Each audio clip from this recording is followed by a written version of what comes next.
ये लीजिए, फिर से आ गए हम। पिछले पार्ट में मैंने आप लोग को सिलेंडर के फार्मूले लिखवा दिए थे। अब देखिए, सिलेंडर के फार्मूले पर हम आपको दो सवाल दिखा रहे हैं और ये कोशिश कर रहे हैं कि इन दो सवालों में आपको तीनों फार्मूले लगाने का तरीका पता चल जाए। लेकिन इससे पहले कि मैं सवाल आप लोग के लिए हल करूं, देखिए कि ऑनलाइन और ऑफलाइन पढ़ाने में कितना अंतर है। ऑनलाइन पढ़ाते समय टीचर के पास ये फैसिलिटी है कि वो अपना मन पसंदीदा सवाल आपको पढ़ा सकता है और पढ़ाता भी है।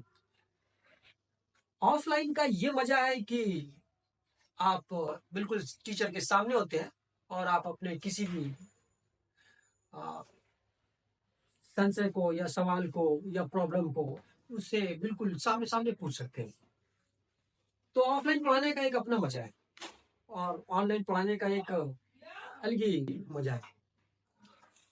अगर आप लोग हमें ऑनलाइन देख रहे हैं तो हम लोग तो पूरी कोशिश कर रहे हैं कि आपको कंसेप्ट समझा सके और हम लोग भी चाहेंगे कि उसको देखें और बताइए कि क्या कमी रह रही है। लेकिन हम उससे पहले आप लोग को अपने ऑफलाइन सेंटर का पता बता देना चाहेंगे कि हमारा ऑफलाइन केडीएलएम कोचिंग सेंटर का पता EWS 3147 आवास विकास नंबर 3 है, जो बिहाइंड शिव मंदिर के ठीक पीछे पड़ता है। तो अगर आप लोग को ऑफलाइन हमसे जुड़ना हो तो आप लोग हमारे ऑफलाइन सेंटर पर आकर के अपने सवालों को पूछ सकते हैं और हमसे बिल्कुल सीधा मिल सकते हैं। तो आइए देखते हैं सवालों को। और सब बोर्ड पर आपके लिए दो सवाल है इस समय, जिनमें कोशिश की जा रही है कि सारे फार्मूले आपको दिख जाए और उनको कैसे हल करना। देखिए, पहला सवाल जो आपको बोर्ड पे दिख रहा है कि the diameter of a gardener roller. Gardener roller मतलब रोलर आपने देखा होगा। रोलर अगर बहुत अच्छे से मैं आपको समझाऊं तो पिच रोलर आप लोगों ने देखा होगा। क्रिकेट के मैदान में जो पिच को रोल करते हैं उस पर रोलर होता है, वो उसी टाइप का रोलर है। एक गार्डनर रोलर है, ये जो 1.4 मीटर एंड द डायमीटर, उसका जो डायमीटर है वो 1.4 मीटर है। किसका? रोलर का। एंड इट्स 2 मीटर लॉन्ग, और वो लॉन्ग है मतलब 2 मीटर लंबा है। And how much area it will cover in 5 revolution. तो सवाल वो ये पूछ रहा है कि अगर उस रोलर को 5 बार घुमा दिया जाए, 5 बार, मान लीजिए पिच पर उसको 5 टाइम्स रोल किया जाए, तो वो कितनी एरिया को कवर कर लेगा। देखिए, सिलेंडर के सवालों में एक चीज अगर आप चाहते हैं कि आपका सवाल चट से बन जाए तो आपको सिर्फ ये ध्यान रखना है कि सिलेंडर के सवाल में आप देखेंगे कि कहीं भी डायमीटर की बात नहीं चलती है। फार्मूले में डायमीटर की बात नहीं चलती है, हमेशा रेडियस की बात चलती है। तो अगर आपके सवाल में डायमीटर आ गया तो आप बिना सोचे समझे उसको तुरंत रेडियस में चेंज कर दीजिए। रेडियस में चेंज करते ही आप ये मान के चलो बच्चों कि आपका आधा सवाल बन गया। तो देखिए क्या दिया हुआ है कि जो रोलर है उसका जो डायमीटर दिया है 1.4 metre. Diameter is equal to 1.4 metre. अब अगर इसको रेडियस में तुरंत चेंज किया जाए तो रेडियस इक्वल टू क्या हो जाएगा? डायमीटर अपॉन 2, और इसका डायमीटर कितना दिया? 1.4 अपॉन 2। कुछ छात्र क्या करते हैं कि इसको काटने की कोशिश करते हैं और डिसमिल देखते ही कुछ बच्चों का जो दिमाग होता है वो थोड़ा सा हिल जाता है। लेकिन आप हिलिए नहीं, हम लोग यही कोशिश कर रहे हैं कि आपके सवालों को बिल्कुल सीधा, सिंपल और ऐसा बना दें कि आपको मन से सवालों को हल करने का जो डर है वो बिल्कुल खत्म हो जाए। आप एक काम कीजिए कि इसको मत काटिए, बिल्कुल मत काटिए। लेकिन एक चीज आप देखिए कि जब पॉइंट को हटाते हैं तो पॉइंट के बाद एक प्लेस है तो नीचे एक जीरो बढ़ा दीजिए। तो ये 14.20 हो गया और ये किसमें दिया है? मीटर में, यानी कि मीटर में। ठीक है, यानी कि आप कह सकते हैं जो इसका रेडियस आ गया 14.20 मीटर आ गया। और अभी भी हम तुमसे कह रहे हैं कि सवाल को मत काटो, बिल्कुल इसी तरह पढ़ लेंगे। देखो ना काटने का क्या मजा है। एंड क्या बोल रहा है? एंड इट्स ये लॉन्ग कितना है? 2 मीटर लॉन्ग है। मतलब अगर इस रोलर को आप देखिए एक्चुअली में रोलर ऐसे है, रोलर भी जो होता है ना वो सिलेंडर टाइप का होता है, ये बेलन टाइप का ऐसे। तो ये इसका डायमीटर दिया 1.4 मीटर, और ये लॉन्ग मतलब इसकी हाइट, वो जो है हाइट जो है वो 2 मीटर। इसका मतलब इसकी हाइट कितनी हो गई, 2 मीटर हो गई। लॉन्ग का मतलब ही यहाँ से हाइट से है, लॉन्ग का संबंध यहाँ हाइट से है। तो एक चीज समझिए कि रिवोल्यूशन का मतलब चक्कर काटना होता है। जैसे साइकिल का पहिया भी है ना, वो जब चलता है ना तो रिवोल्यूट करता है, घूमता है। तो आपको मालूम है कि अगर साइकिल का पहिया जब एक कंप्लीट रेवोल्यूशन मार देता है ना, तो कितनी डिस्टेंस कवर करता है। इस टाइप के बहुत सारे सवाल आएंगे, और आप जब पढ़ेंगे तो आपको इस टाइप के सवाल मिलेंगे। जैसे साइकिल का पहिया जब चलता है ना, तो वन रेवोल्यूशन में मतलब एक चक्कर में वो अपने सरकम फ्रांस के बराबर, अपने सरकम फ्रांस के बराबर डिस्टेंस कवर करता है। उसी तरह जो ये रोलर है, जब एक रेवोल्यूशन करेगा, in one revolution, the roller the roller cover cover the area in one revolution,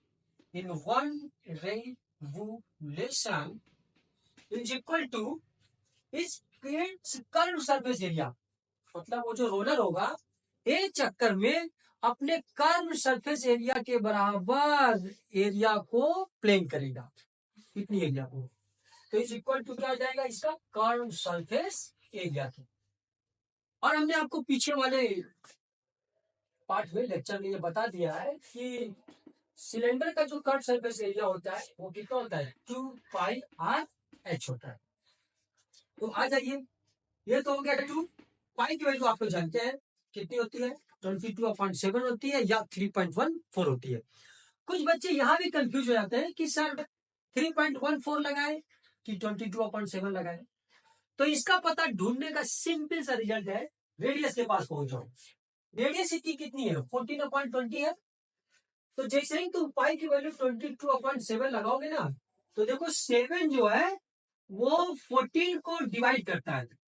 तो इससे ये पता चल जाता है कि पाई की वैल्यू 22/7 लगानी है। तो देखो इसकी रेडियस कितनी हो गई, 14/20 इंटू हाइट। हाइट इसकी कितनी है, 2 मीटर है, तो ये 2 मीटर हो गई। अब देखिए सवाल कट रहा है, 7 1 जा 7, 7 2 जा 14, सही है। फिर यहाँ से जाओ 2 1 जा 2, 2 10 जा 20, और सॉल्व कर दो। फिर देखो 2 1 जा 2 और 2 5 जा 10। तो तुम्हें दिखाई पड़ेगा कि क्या क्या बच गया, 22 इंटू 2। तो जब इसका मल्टीपल करोगे तो 22, 2 2 जा 4, 2 2 जा 4, और अपॉन ये 5। अब देखो ये कितनी एरिया कवर कर रहा है इन वन रेगुलेशन में, और वो रेगुलेशन कितना मार रहा है, 5 रेगुलेशन।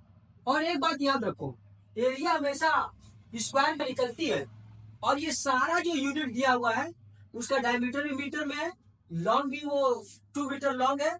इसका मतलब कि वो इन वन रेगुलेशन में 44/5 मीटर स्क्वायर एरिया को कवर कर रहा है। लेकिन सवाल में उसने हमसे कितने रेगुलेशन में पूछा, 5 रेगुलेशन में। तो अब लास्ट में निकाल दीजिए, इन 5 regulation, in 5 regulation, regulation the roller covered the area। One regulation में कितना ले रहा है, 44/5। तो 5 रेगुलेशन में कितना होगा, देखो जब एक का निकाल, जब ज्यादा का निकालते हैं तो उसका मल्टीपल कर देते हैं। तो 5 रेवोल्यूशन में कितना जाएगा, 5। तो देखो 5 से 5 कैंसिल, यानी कि वो 5 रेवोल्यूशन में 44 मीटर स्क्वायर एरिया को कवर कर लेगा। बात पकड़ में आ रही है। आप लोगों ने देखा होगा कि सिर्फ मैंने यहाँ पर कैलकुलेशन किया है, बाकी कैलकुलेशन मैंने कुछ नहीं किया है। कुछ बच्चे क्या करते हैं, यहाँ पर भी इसको काट देंगे, 5 यानी कि 4.4 निकाल लेते हैं।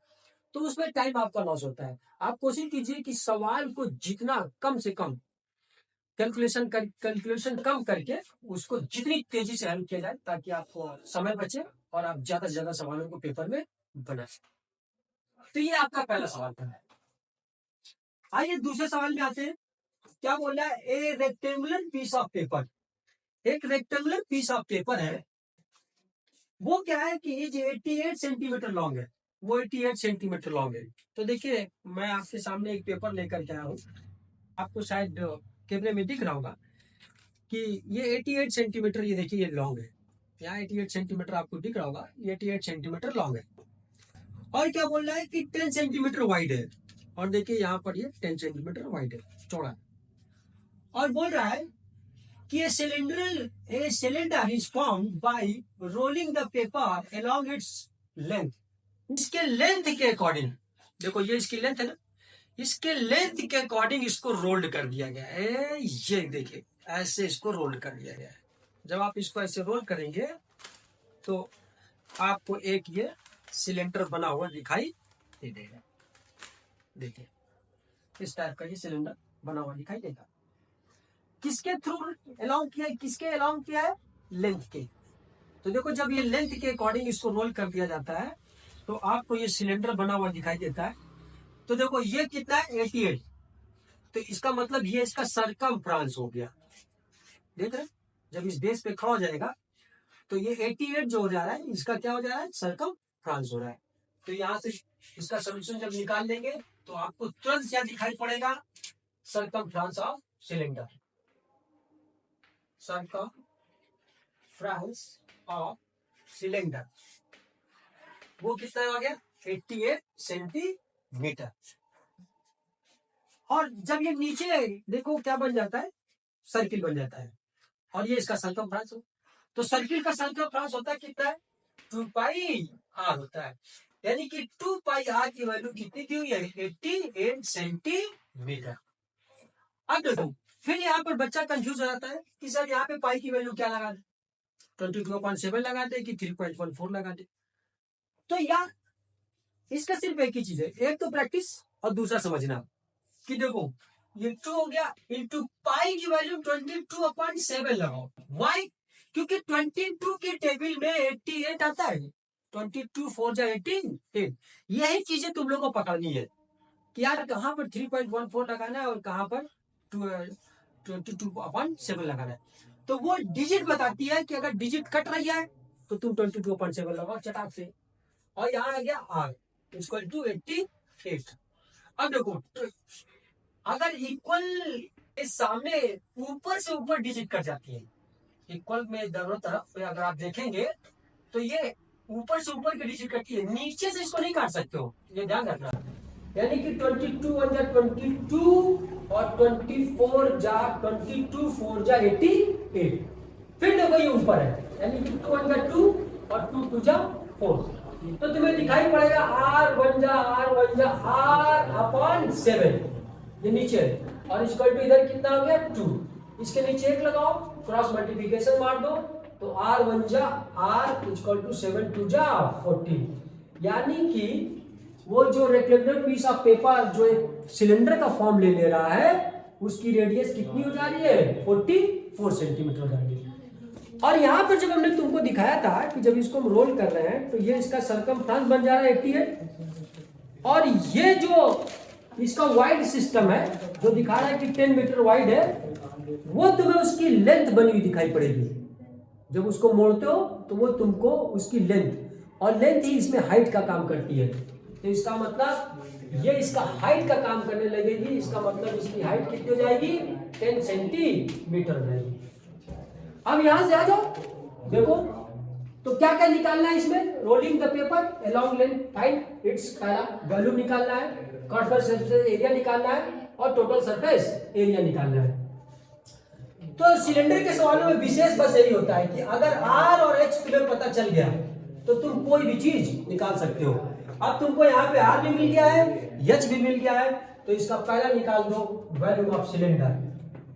वॉल्यूम ऑफ सिलेंडर वो क्या हो जाएगा, पाई आर स्क्वायर एच। पाई की वैल्यू फिर वही प्रॉब्लम, देखो आर अगर आर 14 है, इसका मतलब 7 से कैंसिल हो जाएगा, तो तुम पाई की वैल्यू कितनी निकाल लो, 22/7 इंटू आर इसका कितना निकल के आया 14, ये 14 हो गया और इसके ऊपर स्क्वायर है तो तुम भी स्क्वायर लगा दो। एच इसका कितना मिल गया है 10 सेंटीमीटर, यहाँ 10 लगा दो, इसको सही करोगे 22/7, 14 के ऊपर स्क्वायर है, इसका मतलब हुआ ये 2 टाइम्स है, तो ये कितना हो गया 14 इंटू 14 इंटू 10, तो 7 टू जा 14 और टोटल मल्टीपल कर लो तो 22 टू जा 44 और 10 का मल्टीपल किया 0 और ये 14, तो टोटल 14 4 जा 56 यानी 5 और 14 4 जा 56 और 5 कितना हो गया 61/0। और याद रखो वैल्यू हमेशा क्यूब में निकलता है, यानी कि कितना हो गया 6160 सेंटीमीटर क्यूब। बाकी कट सरफेस एरिया और टोटल सरफेस एरिया का फॉर्मूला आप लोगों को मालूम है। इस सवाल को हल कीजिए और इन दोनों का आंसर कमेंट में लिख करके बताइए। Thank you.